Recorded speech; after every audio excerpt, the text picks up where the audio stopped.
good morning and welcome you to Good Morning ASEAN on Wednesday, April the 17th of 2013. You are watching our program broadcasting from Bangkok, Thailand. I am Satapat Pathong. I am Onravi Thamisang. Welcome back to work, Satapat. Welcome back, you too. After a long holiday. So how was your holiday? Did you enjoy anything? Yeah, it was great. I went to some landmarks organizing the Songkran Festival in Bangkok. I went to Silom Road and also the Central Department Store, and there were a lot of people definitely splashing water, fresh and cold water to each other. Right, and from my, I heard from the news report that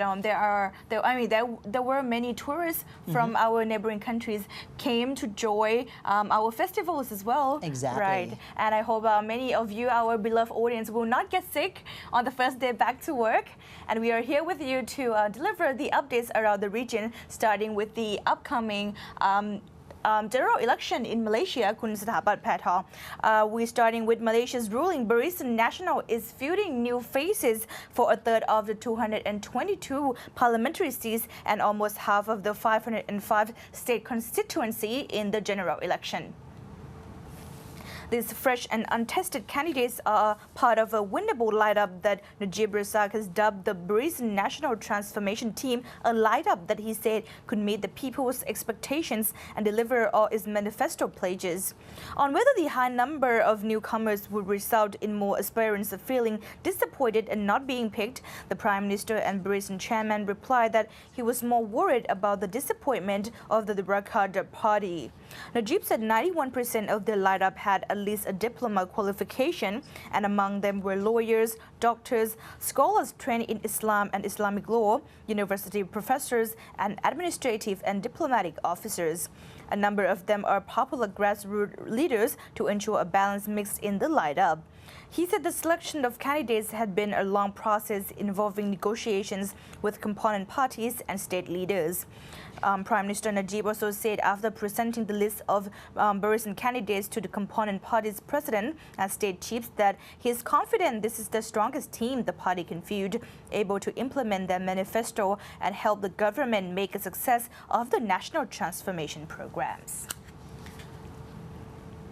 And we are still in Malaysia, Kun Honoree, but on the different issue as Malaysia's Pahang state government expects the $6.5 billion worth of the investments to flow into the state over the next 3 years as part of its transformation to further spur economic activities and create thousands of new jobs.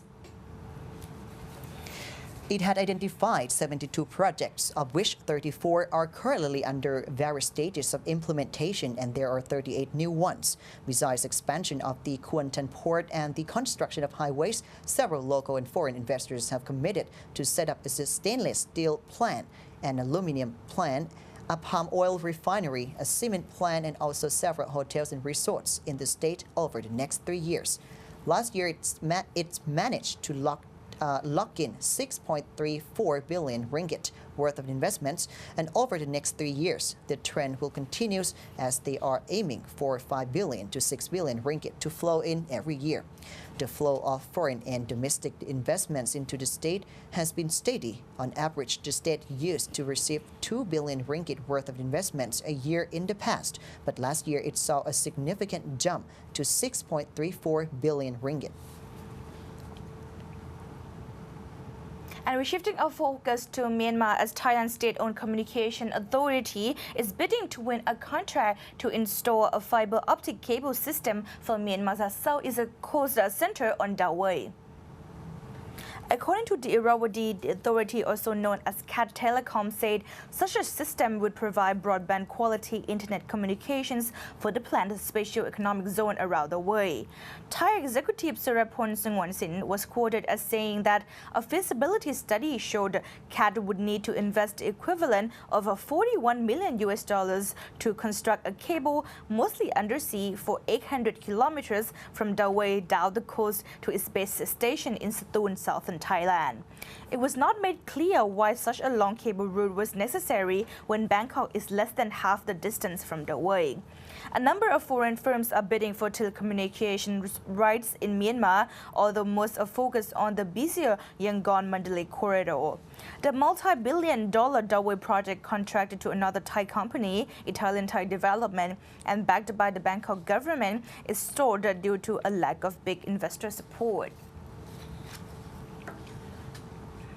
And now let's turn our focus to Myanmar in Myanmar Focus Daily, which today presents the story of the improvement that Myanmar needs before ASEAN integration in 2015.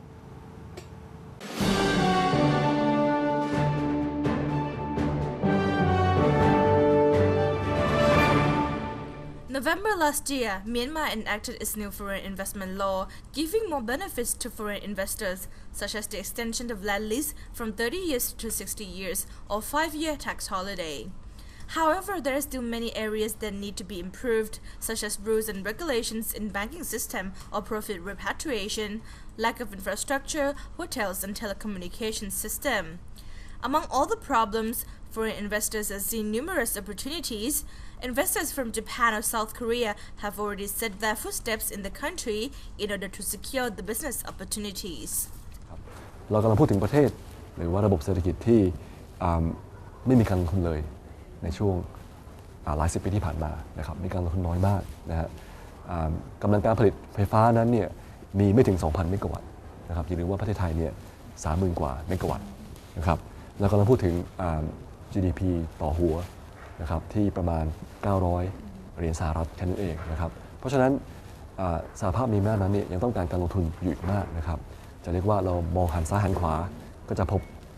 ตลาดตลอดเวลานะครับความต้องการนั้นก็จะมาจากตั้งแต่สินค้าผู้บริโภคเล็กๆน้อยๆจนไปถึงโครงสร้างพื้นฐานขนาดใหญ่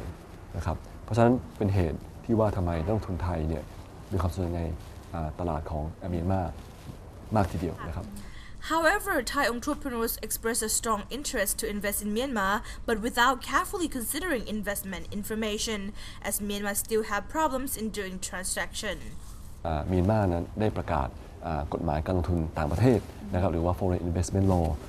ฉบับใหม่เมื่อปลายปีที่แล้วนั้นมีการพูดกำหนดชัดเจนเลยว่าเงินลงทุนนั้นสามารถที่จะกำไรนั้นสามารถที่จะโอนออกไปต่างประเทศได้ถ้ามีการเสียภาษีที่ครบถ้วนแล้วนะครับหรือถ้าเป็นการโอนเงินปันผลก็จะมีอัตราภาษีหักหน้าที่จ่าย10%เหล่านี้เป็นต้นนะครับถ้ามีการมีเอกสารประกอบที่ชัดเจนก็สามารถดำเนินการโอนเงินออกได้นะครับโดยที่ไม่มีความล่าช้า In 2015, Myanmar plans to open its stock exchange to collect funding from private sector with assistance from Stock Exchange of Thailand. นอกจากเรื่องของการพัฒนาระบบธนาคารพาณิชย์แล้วทางสหภาพเมียนมานั้นก็ได้มองไกลไปถึงเรื่องของการพัฒนาตลาดทุนนะครับมีการพูดกันว่าภายในปี 2015 จะมีการพัฒนาตลาดทุนขึ้นมาด้วยนะครับซึ่งเป็นการเพิ่มช่องทางการระดมทุนให้กับบริษัทห้างร้านในสหภาพเมียนมาแล้วก็ตลอดจนเอกชนต่างชาติที่เข้าไปลงทุนในที่นั้นนะครับการพัฒนาตลาดทุนตรงนี้เนี่ยในปัจจุบันอาจจะยังไม่มีความชัดเจนมากนักนะครับแต่แนวทางก็คงจะต้องเดินตามแนวนโยบายของนานาชาตินะครับในตอนนี้เนี่ยมีเจ้าหน้าที่ขององค์กร IMF นะครับไปประจำที่ธนาคารกลางของพม่านะครับเพื่อจะเขียนตัวแผนหน้าบทตรงนี้ขึ้นมานะครับซึ่งผมเองมองว่าการพัฒนาตลาดทุนตรงนั้นเนี่ยนอกจากการพัฒนาตัวตลาดแล้วยังต้องพัฒนาโครงสร้างที่อยู่รอบตลาดด้วยอาทิเช่นการพัฒนานักลงทุนนะครับไม่ว่าจะเป็นทั้งรายย่อยรายสถาบันทั้งในประเทศแล้วก็ต่างประเทศตลอดจนการปรับปรุงระบบบัญชีนะครับการกำกับดูแลโครงสร้างของกำกับดูแลของบริษัทห้างร้านในประเทศเมียนมาด้วยกันครับ When ASEAN community is implemented in 2015, this is one condition for Myanmar to open capital market and banking system to join with other ASEAN countries to allow free flow of capital and investment. ซึ่งการเปิดเสรีอย่างไรนั้นเนี่ยยังอยู่ในช่วงของการพิจารณาในเชิงกฎหมายกฎระเบียบอยู่นะครับแต่ในระหว่างนั้นเนี่ยก็เข้าใจว่ามีการนำเสนอร่างกฎหมายธนาคารร่วมทุนนะครับให้ สภาพิจารณาอยู่นะครับซึ่งคาดว่าจะมีการนำเสนอกฎหมายนี้ออกมาประกาศใช้เนี่ยในปีนี้นะครับหรือว่าถ้าราชาอาจจะเป็นปีหน้านะครับซึ่งในตัวกฎหมายร่วมทุนนั้นของธนาคารนั้นเนี่ยก็จะล้อตามกฎล่าสุดกฎระเบียบล่าสุดของตัวกฎหมายลงทุนต่างชาติกล่าวคือในธุรกิจที่เป็นธุรกิจห่วงห้ามให้ต่างชาติถือหุ้นได้มากถึง180ด้วยกันนะครับซึ่งตรงนี้เนี่ยคิดว่าเป็นกฎหมายที่ค่อนข้างที่จะให้อิสระกับผู้ลงทุนต่างชาติค่อนข้างมากนะครับ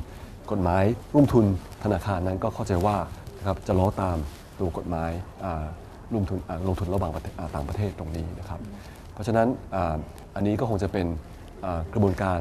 ซึ่งจะมาก่อนการเปิดเสรีอย่างเต็มที่นะครับ We have to see how much the new investment rules and regulations from Myanmar can attract the business people to invest in the country.